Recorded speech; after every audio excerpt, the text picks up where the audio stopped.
Little Durk has been going for bond. I believe this is his third attempt now that's coming up. And if you're sitting there waiting for your trial date to come up, if it's within your means, within your rights, if you could afford it, and your attorneys, fighting for you, yeah, keep sending them back and forth. Keep making these bond attempts, right? Keep getting us new hearings to sit in front of the judge or a panel and get a decision. Can we get bond? They keep presenting all these different bond packages. It's like over $2 million at this point worth of in money and assets. They showed paperwork of the security team and detail that would monitor him and abide by all these stipulations set forth by the government to make sure that he was remaining in line while he was out on bond. The bond package was great to me. The way it was presented looked very good, but just doesn't seem that it's about that. It's about them clipping him on the three-way phone calls while he's been in federal custody, right? So they got him on that. They're saying he's a flight risk. Now they're bringing in witness tampering, right? And they're also saying this is a murder for hire. So you got all this stuff, the flight risk and all this. It's like it's tough. It's not about how much bond money you put up. It seems to be, but Lil Durk is still fighting for it. Now the witness tampering angles that have been coming about, people. You see, I got his paperwork up here from his docket. What's this dated? This is dated. This is all new. This is from the 19th. All right. So you see up here once again, United States versus Dirk Banks, Lil Durk, Mustafa Abdul Malak, Blood. Those are some of his aliases they got there. I got Smirky. Oh, government's opposition to defendant Banks' motion to dismiss indictment. So this is the government submitting their stance on him going for bond yet again. Okay. Now, if we just look at the table of contents, the table of contents is going to tell the first tale here. All right. Look at this.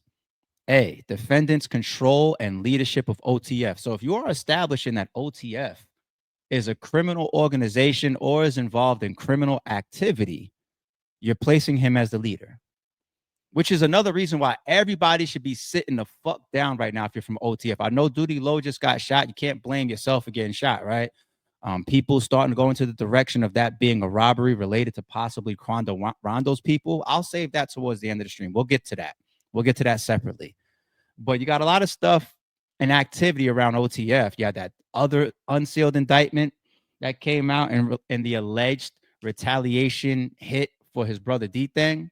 I don't know if that's really touted as an OTF thing, but I'm pretty sure if we go to that indictment, OTF is in the paperwork somewhere, allegedly.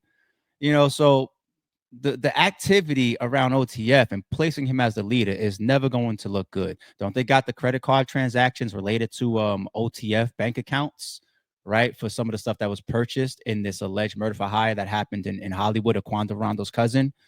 So right off rip, that's heavy, right? Defendant's deadly rivalry with TB. TB is Quando Rondo, I believe, right? The indictment and defendant's attempt to flee the country.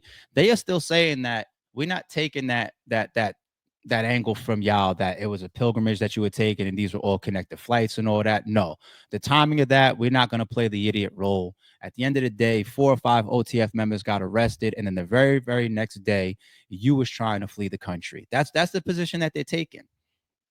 Okay, the first superseding indictment, there's a lot of charges in there involving, of course, the murder for hire. The government obtained the second superseding indictment after the defendant attempted to promote a false narrative that he was indicted and detained because of his music. So we saw that the superseding indictment, I thought that was a very clever move by the government. The superseding indictment came and it stripped out all the accusations that there was a song that came out. Quando Rondo's voice was overlaid in the song when he's screaming no from the screaming on the news video when his cousin was getting pulled out of the truck after the truck was shot up, right? So Durk and his people on his side, the engineers, the producers, they produce evidence showing that that song was recorded before the actual shooting in Hollywood and that no addition of Quando Rondo's vocals was done by them. It was fan made or fan done on the internet after the fact. What did they do? The government, they came with a superseding indictment. They took all that lyric stuff out of the indictment and they said, all right, we're not focusing on that. It's all good. I said, whoa, you could do that? But that was also part of Lil Durk going after throwing out the superseding indictment, right? Which then negates the original indictment as well by saying the grand jury was tainted because of the evidence that we supported or we brought and what you brought into the grand jury. They're saying knowingly that music was not done by them, right? So how you prove that, let the judge decide on that. But they're saying that's a false narrative. And we saw Lil Durk, as far as them saying you ran a false narrative, you saw Lil Durk then come, he put that video for support on his Instagram, calling out to the public, saying that this is all false or what they're doing to him. So that's what E stands for right there. Okay. Defendant's motion to dismiss is moot and meritless. Well, if it's moot, it would be because you're saying you're thinking that we're going to throw this indictment out because of lyrics. We didn't arrest you on lyrics. We actually took it out of the superseding indictment. That's a moot point for us now. We just want to focus on this murder for hire and all the details around why you took that private flight, you and one of the alleged OTF members and shooters, why you were in town, why your credit card was swiped and ski masks were purchased at sporting goods stores, why you got text messages saying, don't put my name on no flights, all these other different, pieces of evidence that they have. And God knows what haven't been released yet via the paperwork and the indictment. When you get the trial, we'll hear much more. But witnesses and all types of stuff, right? We're about to get into alleged witness tampering. So God knows the stuff that they have that we don't know. So that's why you would say that other stuff is a moot point and meritless. Meritless is saying it's not even true. But moot is we took it out and we don't care about it. We're good. We don't have to get you based on these lyrics being real or not, as far as that Quando Rondo's voice being added to the green light, go, go. Like, all right, cool. We'll leave that alone. Woo! It's a tough game to play. The SSI moots defendant motion. Okay, superseding indictment is SSI. Defendant fails to show any misconduct or prejudice. Okay, fails to show any misconduct or prejudice. Why would you be saying that? That one I don't really interpret fully. We'll get back to that later. B, defendant's request for grand jury transcripts is also moot and meritless. Now, what I did, because this is 18 pages, we're not going to read the whole thing. Being that there's witness tampering in here, what I wanted to do is I just want to search witness in here. Let's go back to the first time we see witness in here. Let's start here. Okay, accordingly, defendant's motion should be denied because it is moot following the superseding indictment. But even if mootness does not apply, even though it does, look how they put that. The motion fails to cite any legitimate basis to dismiss the indictment or unseal grand jury transcripts, particularly in this murder case where witnesses and their family members have already been threatened. Indeed, the compelling need to continue protecting witnesses alone justifies the denying defendant's meritless request to unseal the sensitive proceedings before the grand jury. That's the first occurrence of witness. All right, what do we got next? Indeed, the compelling need to continue protecting witnesses alone justifies denying defendant's meritless request to unseal the sensitive proceedings before the grand jury. Witness tampering there, alleging, man, not good. In addition to directing violence against his rivals, defendant and OTF members, plural, are also alleged to have engaged in witness intimidation. Threats to witnesses, that's in the footnotes. What do we got here? Example, evidence collected in this case shows defendant allegedly placed a bounty to solicit the murder of a family member of a witness, and that another OTF member called the family member of a witness in an alleged effort to intimidate the witness. We can keep going, but what else do you need to see from the witness tampering or alleged threats or alleged hit attempts that they're putting in this paperwork? I don't need to say allegedly as far as whether it's true or not. I'm talking about what I'm reading here. This is the actual paperwork from his docket. All right. And this better not be true. So continuing on the government's attack and angles on Lil Durk. Here's the thing that kills me with these artists. Lil Durk, drill rappers, people that are into self-incrimination and self-snitching and self-telling and all the type of stuff that Lil Durk raps about. And give me a second. Let me take the big screen for a quick mini rant. What kills me, people, is if I hone in on Lil Durk, who many of us rock with, we all like his music. Many of us are fans of his movement and him building up his career over the years. I really am one of those guys. I play Lil Durk's music frequently. Frequently. I'm a big fan of his music. One of his collab album with Lil Baby is hanging on the wall of my gym. You know, I really fuck with Durk. The thing is, Durk seems to be a very, very street smart person. He seems you could hear his street intelligence, his street knowledge in his songs, in his lyrics, his third eye to the streets. It's all there for us to see. And that's another reason why we fuck with certain artists, because the authenticity, the message, the vibe that they give off, we be like, yeah, you was really, really there. You really, really was or is active. We gravitate to those artists more. The real factor, hip hop is very, very rooted in authenticity. Very rooted. The moment that we find out your chain got snatched or you ain't really living what you rap about, the only person that can get away with that shit is 6ix9ine. He's the only nigga out there still making tens, if not hundreds of thousands of dollars. He's the only one still living better than a lot of people watching this video. But let's be real. So despite Lil Durk's street intelligence, why he has so much self-incriminating interviews, lyrics, songs, is it baffles me for him specific. It doesn't baffle me overall for hip hop because it happens every day. I'm numb to it. It baffles me a little bit for him because he'll have lyrics saying shit like, you know, you talking too much on the internet. You got the feds in our business, and he's this NBA young boy for stuff like that. And he says lyrics like that, but then he goes and he'll do an interview or he'll make a song or he'll do a music video where he's pointing at the floor while everybody is stepping on Cash, i.e. a shot at the killing of FBG Cash. It's not about, as we see in these indictments, the proving of, we know for a fact you've done it. It's the hints that they're using against y'all.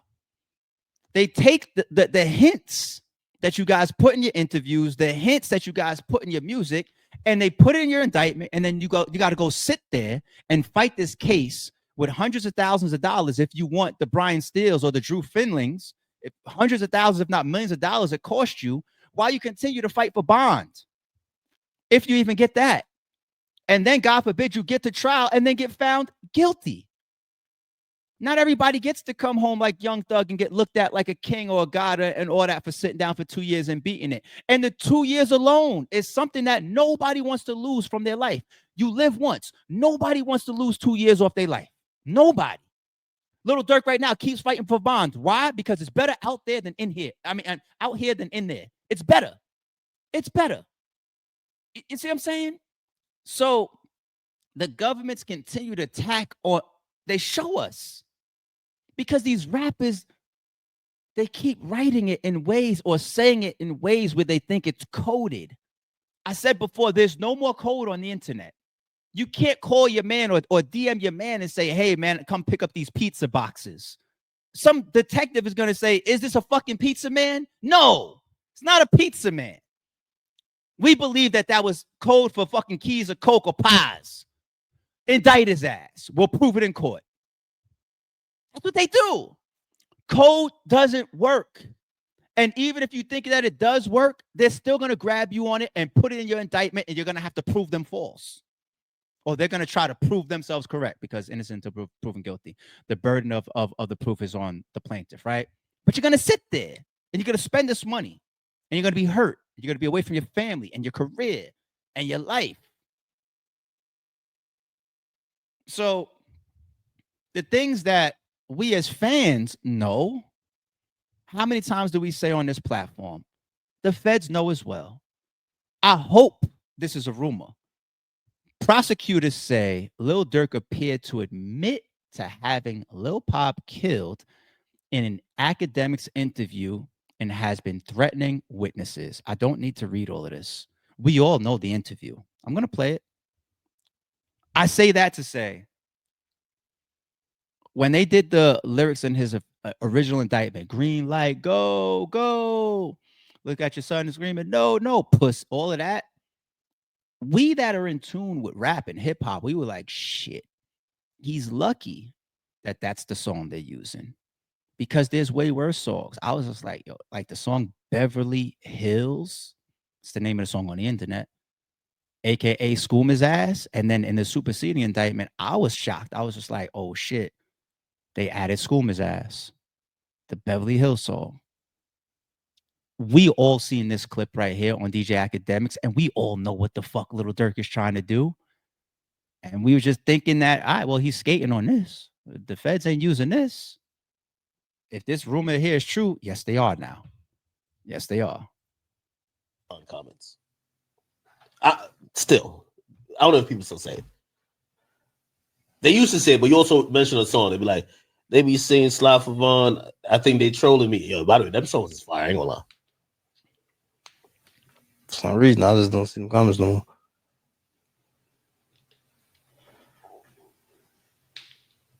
For some odd reason. I don't know. Might be the water.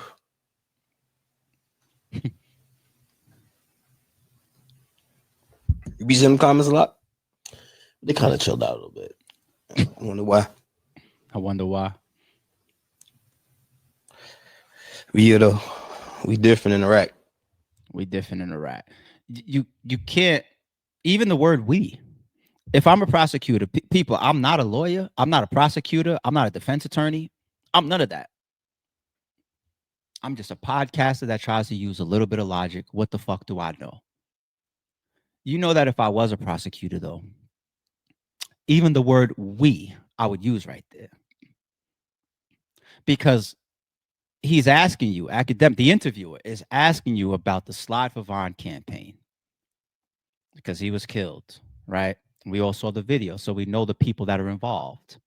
We know that King Von was punching on Quando Rondo, and that Lil Tim came out from the other side of the truck and shot King Von, right? So we all know this already, right? Okay. The Slide for Vaughn campaign starts. Quando Rondo's truck gets shot up. Lil Durk does an interview. After rapping about they be saying Slide for Vaughn, I think they trolling me and all of this. Got it back in blood.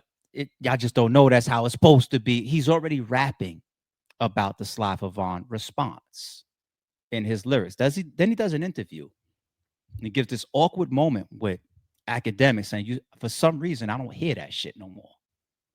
And then the simple 2-letter word he says, we different in the rack. He didn't say like, shit, King Von, man, he's beloved by a lot of people around the whole world. People have been acting out behind him. So leave them Chirac people alone, man. They be tripping, man. They different in the rack. He didn't say that. He said, we. I'm not reaching, people. I'm not reaching. This is what prosecution will do. This is what they will do. You will have to sit up there and even if you beat the charges, you will have to sit up there and explain, why did you say we? I'm not reaching. This ain't no fucking reach. This is common sense shit. This rumor better be true. And you want to know what, people? There's at least 10 to 15 more on the internet. Maybe more than that. Maybe like 20. Where us, as people that know Lil Durk's career, know his interviews, know his music, know his songs, us on the internet as fans of him that support him, that are like, ooh, hope that this doesn't end up in this indictment. Hopefully they missed this, because there was this time when he tweeted this, or he rapped on this song about this, and when they was all stepping on the cash on the floor. I mean, we know what that means, but maybe them people don't know. We be swearing like everybody in the government or the feds or in the authorities is just some pencil pushing geeks that don't know rap music. There's hip hop heads in the buildings. There's rap heads in the buildings. There's fans of Lil Durk in the buildings. There might be somebody in the buildings watching DJ Akademiks every fucking day as their job. even if you don't follow hip hop or follow the culture, or if you wasn't grown up in it, or even if you don't know these neighborhoods, even if you don't know the slang, even if you don't know the streets, if it's something that you do for your job, you get familiar with it. You get familiar with it. You learn it. Like me in the news cycle. You know how many celebrities I pay attention to now that I didn't pay attention to 2-3 years ago? Now that I'm a podcaster, I got triple the amount of information on these celebrities and hip hop figures that I report on that I had before I was podcasting, because I'm in this field now. I just want to speak from a common sense standpoint, and I want to see if anybody thinks I'm fucking crazy.